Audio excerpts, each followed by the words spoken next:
Hi lunch friends, it's Miss Jenny. Welcome to week 16 of our lesson. This week we are going back in time again to visit one of our friends, Guac.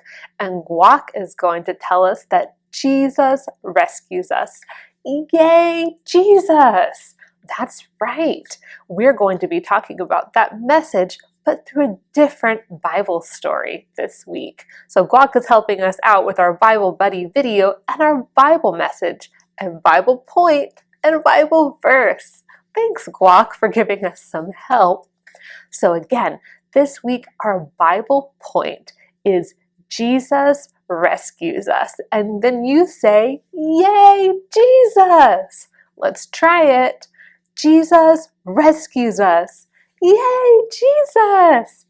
Thank you so much, Jesus, for rescuing us in the tough things that happen in our lives. In today's story, we're going to be learning about a time where Jesus' friends needed rescuing. And guess what? Jesus was there for them. Let's go ahead and start off with our Bible verse for this week. We've done it before, but it's been quite a while. It is from the book of Titus, and it says this: He saved us, not because of the righteous things that we had done, but because of His mercy.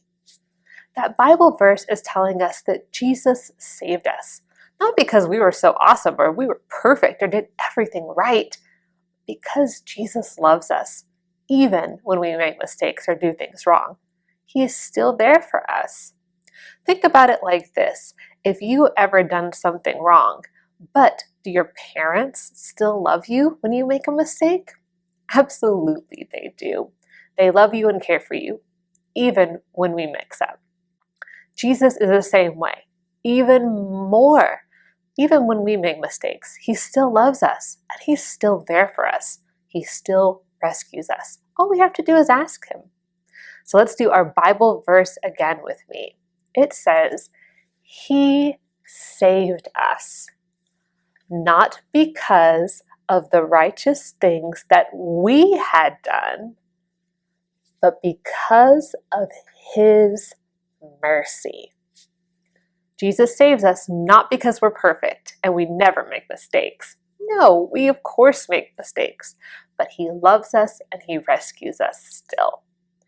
This week, our story is about Jesus rescuing His friends from a really scary storm. He performed a miracle, and it is when a lot of them started to realize that He was the Son of God. Let's go ahead and read our story. Jesus and His disciples got into a boat. They wanted to cross the sea. Jesus took a nap. The waves gently rocked the boat back and forth. Suddenly, a great storm came up. Waves splashed over the boat. Winds whipped around the disciples. They woke Jesus up and shouted, "The boat is sinking! Don't you care?" Jesus asked, "Why are you so afraid? Don't you have any faith at all?" Then Jesus told the storm to stop. Right away, it was calm. The disciples were amazed. They said to each other, "Who is this man Jesus? Even the wind and the waves obey Him." Well, in this week's story, we learned that the disciples and Jesus were in a boat, and Jesus got tired, like we all do. Remember, even though Jesus is the Son of God, when He came down to earth, He was just like a man, and He got tired like we do.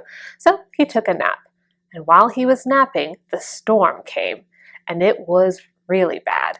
The disciples were really scared. They thought that they might even die. It was very frightening.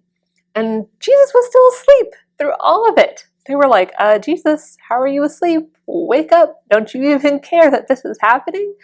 And when He woke up, He was like, what's wrong? Why are you guys scared? I'm with you. Of course everything's going to be okay. And just like that, He just told the wind, stop. And it did. If you went outside right now and told the sun to stop shining, would it stop? If you told the wind to stop blowing, would it stop? No, of course not. We're just humans. We can't do what God can do. And when Jesus was able to tell the earth to stop doing something, and it did, that's when his friends knew. This man is not an ordinary kind of guy. He is the Son of God. He can do anything. Jesus performed many other miracles, and some we're going to be learning about later this year. But the miracles aren't magic. It's not something that just happens and goes away. A miracle is different than magic is, because magic, you could figure out the trick. You could figure out how that they were doing it. They were just trying to fool you.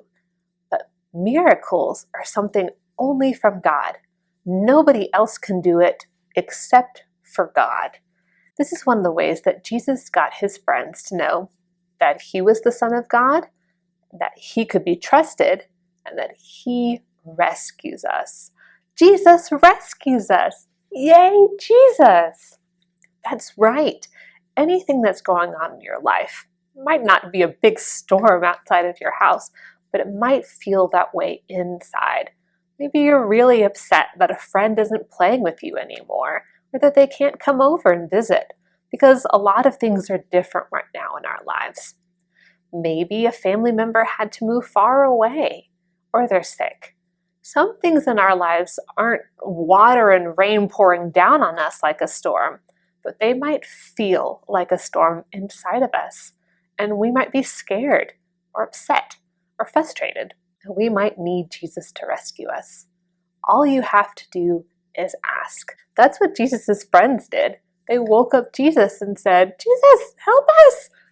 And he did. Of course he does. He loves you. He loves you so very much. And Jesus rescues us. Yay, Jesus! That's right. He is there for you no matter what. Let's do a fun poem together. When you're happy, when you're sad, Jesus rescues us. Yay, Jesus! When you're good, and even when you're bad, Jesus rescues us. Yay, Jesus!